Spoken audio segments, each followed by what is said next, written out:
Je vous annonce un moratoire sur les demandes pour les travailleurs temporaires et sur les renouvellements pour les travailleurs temporaires du programme PTET sur l'île de Montréal pour 6 mois. Dès cet automne, on va déposer un projet de loi pour se donner le pouvoir de limiter le nombre d'étudiants étrangers dans certains établissements où il y a eu, entre autres, des abus au cours des dernières années. J'ai un devoir. On a tous un devoir de réduire le nombre d'immigrants temporaires pour être capable de protéger nos services publics. On doit absolument réduire le nombre d'immigrants à Montréal pour protéger le français. Bonjour, bonsoir. Bienvenue sur la chaîne de l'immigration et de l'entrepreneuriat. C'est la première fois que tu arrives sur cette chaîne. Nous parlons d'immigration, d'intégration et d'entrepreneuriat au Canada. Alors, vous avez sans doute pu voir l'actualité récente de ces derniers jours. Il y a un moratoire qui a été lancé par le gouvernement du Québec, par le ministre du Québec, François Legault. Dans ce moratoire, il est question de suspendre, de limiter les permis de travail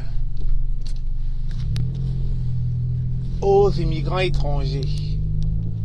Il est question de réduire le nombre d'immigrants étrangers temporaires pour une durée de 6 mois dans la ville de Montréal. Qu'est-ce que ça vous dit? Est-ce que ça vous parle? Est-ce que vous vous sentez concerné? Dites-le moi dans les commentaires. Est-ce que ça vous parle, ce moratoire? Est-ce que cette décision, vous vous sentez impacté et concerné par cela? Moi, je vais vous dire quelque chose. De plus en plus, chaque fois que je fais un tour à Montréal, je me rends compte que Montréal est saturé. Je me rends compte que Montréal est saturé. Honnêtement. Montréal est hyper saturé. Et je pense que la décision du ministre du Québec vient à réduire cette saturation dans la ville de Montréal. Vous savez, quand on parle de l'immigration francophone, quand on parle d'immigrer dans la partie francophone du Canada, très généralement, la plupart des francophones pensent à Montréal. Que ce soit les Français, que ce soit les Belges, que ce soit les pays francophones, de manière générale, on pense très souvent à Montréal. Et donc, c'est la raison pour laquelle je pense, moi qui fais beaucoup des allées et retours dans la ville de Montréal, qu'une décision comme ça devait s'imposer, qu'une décision comme ça devait arriver. Je ne suis presque pas surpris de ce moratoire, de cette décision du ministre François Legault. Peut-être les raisons qu'il évoque peuvent être crédibles. Les raisons telles que protéger la langue française ou encore protéger les services sociaux de la ville de Montréal qui sont submergés par ce nombre exponentiel grandissant du nombre d'immigrants. Je me comprends que tous ces éléments aux arguments qu'il avance peuvent être notoires, peuvent être crédibles. Mais on va se dire les vraies affaires. Vous savez, le plus important sur cette chaîne, ce n'est pas de vous amadouer dans le sens du poil. Ce n'est pas de vous dire les choses que vous voulez entendre. Montréal est saturé, chers amis. Montréal est saturé, chers immigrants. On étouffe à Montréal. On étouffe à Montréal. Chaque fois que je suis à Montréal, j'ai l'impression que je suffoque. J'ai besoin d'air. Il n'y a plus d'air à Montréal. C'est tellement saturé que je pense qu'ils le ressentent. Ils le ressentent au niveau des différents services, au niveau, j'allais dire du taux de criminalité. On ne va pas parler de criminalité, on va plutôt parler du taux de délinquance. Du taux d'abus. Les gens ne se sentent plus en sécurité à Montréal. Parce que Montréal, c'est multiculturel, c'est de la diversité. Montréal, c'est le seul endroit où on n'a pas l'impression d'être au Canada. Où on a l'impression de ne pas se sentir étranger. Parce qu'il y a toutes les communautés à Montréal. Toutes communautés confondues. Que ce soit des communautés asiatiques, africaines, européennes, américaines, latino. Toutes les communautés sont confondues. Montréal, c'est le seul endroit quand on arrive, on a l'impression d'être chez soi. On a l'impression de se retrouver. Parce qu'on va voir un membre de sa communauté, on va se reconnaître dans sa communauté, on va voir son semblable, on va voir quelqu'un similaire à nous. Vous voyez un peu? C'est un melting pot, c'est un mélange de tout. Et vous savez, très généralement, lorsque il y a comme une sorte de mélange, de melting pot, il peut y avoir des amalgames, il peut y avoir des indexations. Lorsqu'il y a un taux élevé de délinquance, ça va en vrille, ça va dans tous les sens.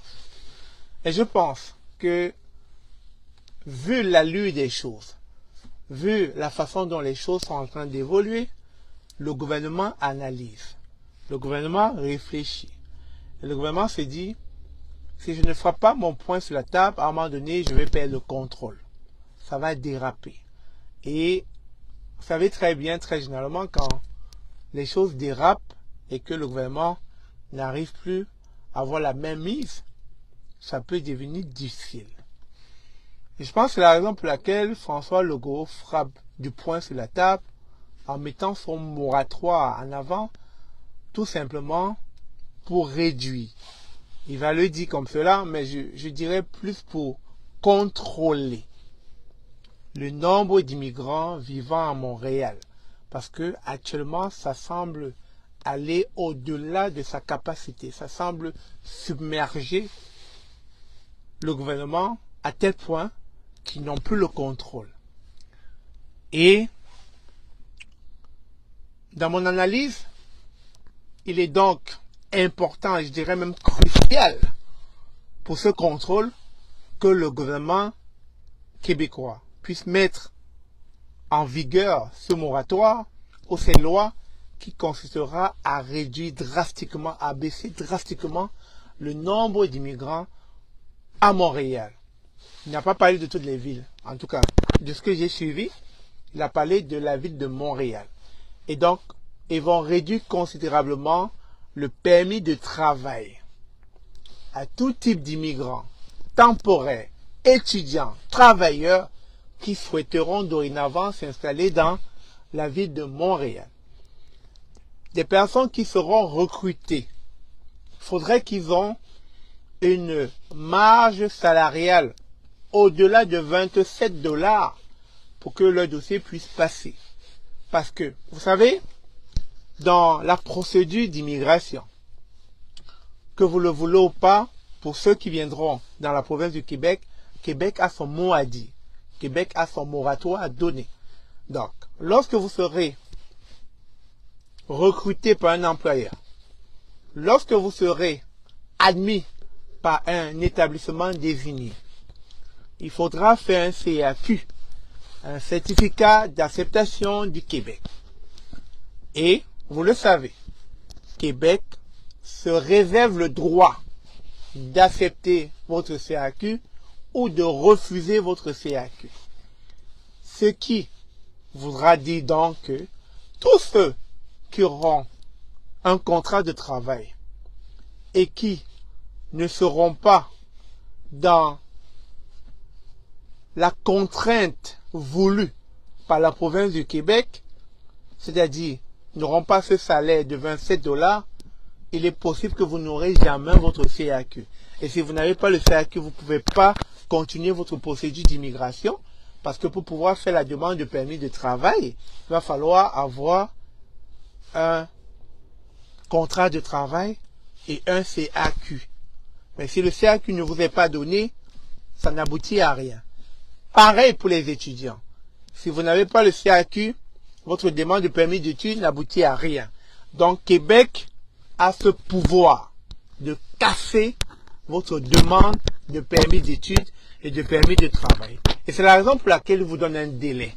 À partir de septembre, d'automne, 6 mois, vous ne pourrez plus faire de demande de permis d'études ou de permis de travail selon ce moratoire. Et il y a des conditions à respecter. Donc je vous dirais de rester attentif, connecté aux différentes informations qui en sortiront dans les prochains jours de ce gouvernement. Merci encore d'avoir suivi cette vidéo. Comme toujours, il est important que je vous dise les choses. Pas toujours pour vous plaire, mais pour que vous puissiez être au courant de la réalité ambiante. Merci encore, on se dit à très bientôt. Je vous aime.